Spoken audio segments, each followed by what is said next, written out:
Sur la génération Y, la fameuse. Alors Y, parce que c'est la forme des écouteurs. Y aussi, parce qu'en anglais ça veut dire why. Pourquoi? Génération qui me demande souvent, mais pourquoi tu me demandes ça? Pourquoi je devrais faire ça? À quoi ça sert? En 80-95, qu'est-ce qui s'est passé pour eux? Alors, j'aime bien commencer cette génération en disant c'est une génération quand même qui a été marquée par le Club Dorothée. Début d'Internet. Alors Internet vraiment s'est démocratisé dans les années 2000, au début des années 2000, mais qui c'est qui en a profité le plus et qui l'a utilisé le plus? Cette génération. Le début de l'argent roi et le début des échanges globalisés.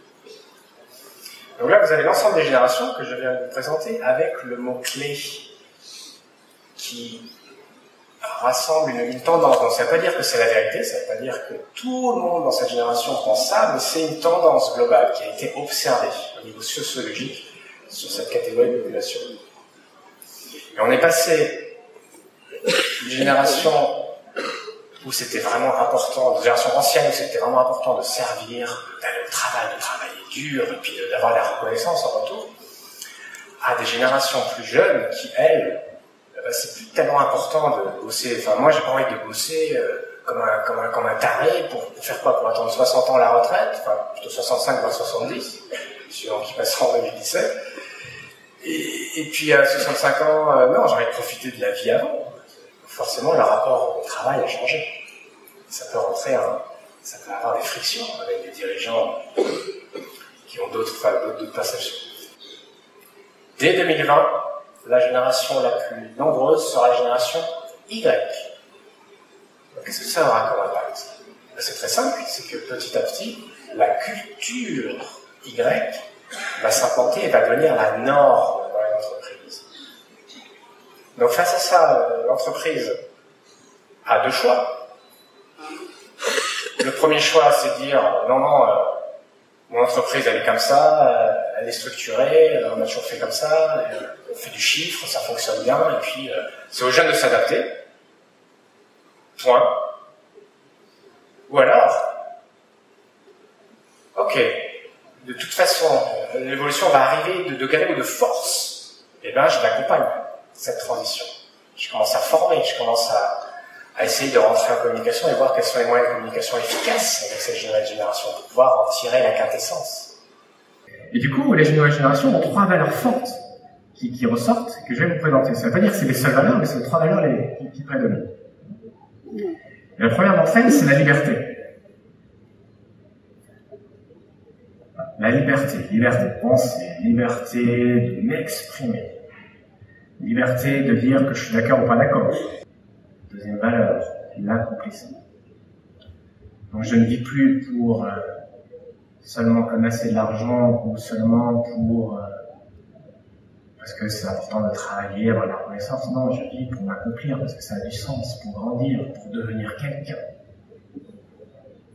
Dernière valeur forte qui est très présente en particulier chez les adolescents, c'est la valeur de communauté. J'ai besoin d'appartenir à une communauté. Alors vous allez me dire, ça c'est tout le monde, c'est l'être humain, c'est un besoin fondamental de l'être humain d'appartenir. Sauf que pour les générations d'aujourd'hui, c'est complètement amplifié, de façon exponentielle, avec les réseaux sociaux et les nouvelles technologies. Eh bien, c'est leur façon à eux de rentrer en lien avec les autres. Alors, c'est une façon de rentrer en lien avec un écran interposé. Donc forcément, quelles sont les émotions qui passent avec un écran? C'est différent que d'être en face à face avec une personne, de sentir, de voir. Mais en même temps, c'est comme ça qu'ils ont grandi, qu'ils ont été éduqués, que la société aussi renforce ce sentiment d'avoir des écrans, de se mettre sur des réseaux sociaux. Donc est-ce que c'est bien, est-ce que c'est mal? On pourrait en parler, mais en tout cas, c'est un constat. On entend beaucoup parler de coopération dans l'entreprise. Mais oui, parce que il suffit de voir, et c'est encore plus marqué depuis peut-être 10 ans, peut-être 5 ans, avec Internet, tous les services de type Uber, de type livraison de nourriture à domicile, on est dans une coopération. C'est un mouvement global de société. On passe de quelque chose de décentralisé où quelqu'un dit ce qu'il faut faire à non, c'est tout le monde. C'est ensemble, c'est la coopération. Donc, pour être en phase avec ce mouvement de société, il y a besoin aussi de mettre beaucoup de coopération dans l'entreprise. Et là, pour cela, les outils, c'est tous les outils d'intelligence collective, c'est comment fonctionnent les groupes, comment instaurer une bonne dynamique de groupe, comment instaurer une bonne circulation de l'information dans mon organisation. Moi, je suis en plein dans la génération Y, née en 1986, et ce qui caractérise entre autres la génération Y, c'est des idées souvent innovantes, une forte capacité d'étonnement aussi, et une conviction. Et c'est important aujourd'hui d'avoir cette possibilité de s'exprimer, d'exprimer ses idées, mais aussi d'exprimer son avis sur des décisions, sur des changements. Parce que quel que soit l'interlocuteur, quel que soit son niveau hiérarchique, on a dit que la hiérarchie nous faisait beaucoup moins peur aujourd'hui que pour d'autres générations, et donc quel que soit le niveau d'expérience, c'est important de partager ses idées, ses expertises, ses objectifs, ses opinions.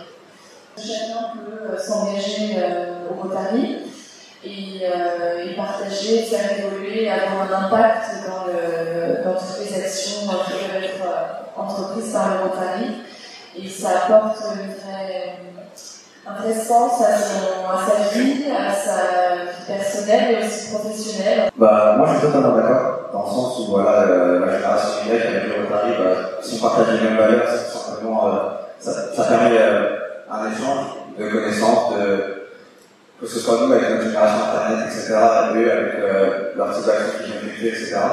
Nous on peut avoir cet échange-là et passer, on va être complémentaires aussi. Non, je disais simplement ce qui a été dit, c'est la complémentarité intergénérationnelle qui font que les choses avancent. Et voilà, on fait de belles choses au sein du Rotary. C'est une question de personnalité, de motivation.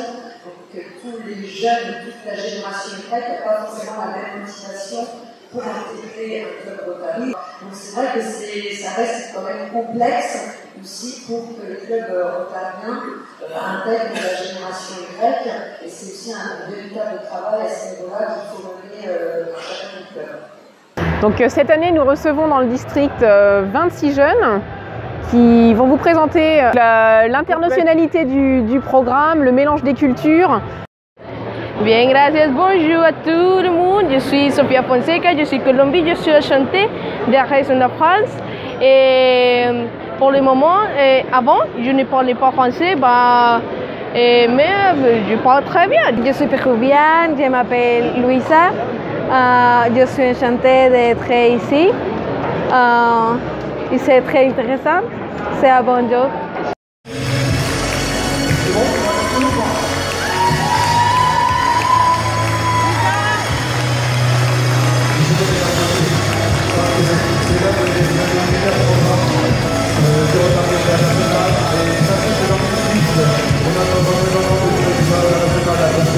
Nous sommes extrêmement actifs et nous sommes en particulier extrêmement performants sur ce programme-là. Je trouve que c'est une super conférence où avec les Rotariens forcément on en apprend plus davantage.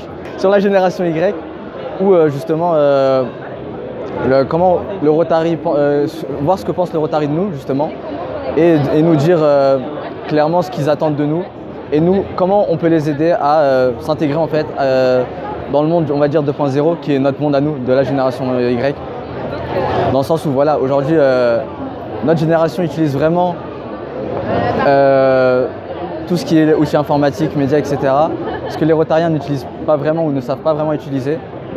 Et nous on est là justement en tant que Rotaraxiens pour leur apporter notre aide, notre expertise à ce niveau-là et bien sûr recevoir en échange leur expérience sur toute leur vie rotarienne et action rotarienne également. Sachez qu'on est là, c'est une journée où on en apprend beaucoup avec les Rotariens, notamment avec tous les stands qu'il y a au sein de la conférence. On est là avec les Rotariens sont là. Le mot de la journée, c'est solidarité. C'est toujours être là ensemble, main dans la main, pour travailler ensemble pour vraiment faire évoluer et révolutionner le Rotary dans le monde. Si le Rotary veut être le même, il doit changer. De nouveaux modèles de clubs gagnent en popularité comme les clubs composés de jeunes professionnels, de femmes et d'anciens Rotariciens. Je voudrais m'arrêter cependant sur 3 défis que nous devons relever et je commence par poser ces 3 questions. Premièrement, sommes-nous satisfaits de la qualité de notre communication pour pouvoir continuer à renforcer nos rangs et recruter de nouveaux membres? Deuxièmement, sommes-nous ouverts aux femmes et à la jeune génération pour garder notre place de leader dans le monde de demain? Troisièmement, sommes-nous ouverts dans nos clubs aux nouvelles idées souples et innovantes et suffisamment attentifs aux préoccupations de nos membres pour pouvoir les garder et attirer de nouveaux Rotariens? Nous savons qu'il existe parmi les Rotariciennes et les Rotariciens de jeunes professionnels formés pour le service et qu'il existe parmi eux des leaders, de vrais leaders. À nous de les repérer, de les motiver. Mais nous devons gagner nos richesses dans la famille. Rendons nos clubs plus sympathiques, fun, fun, fun.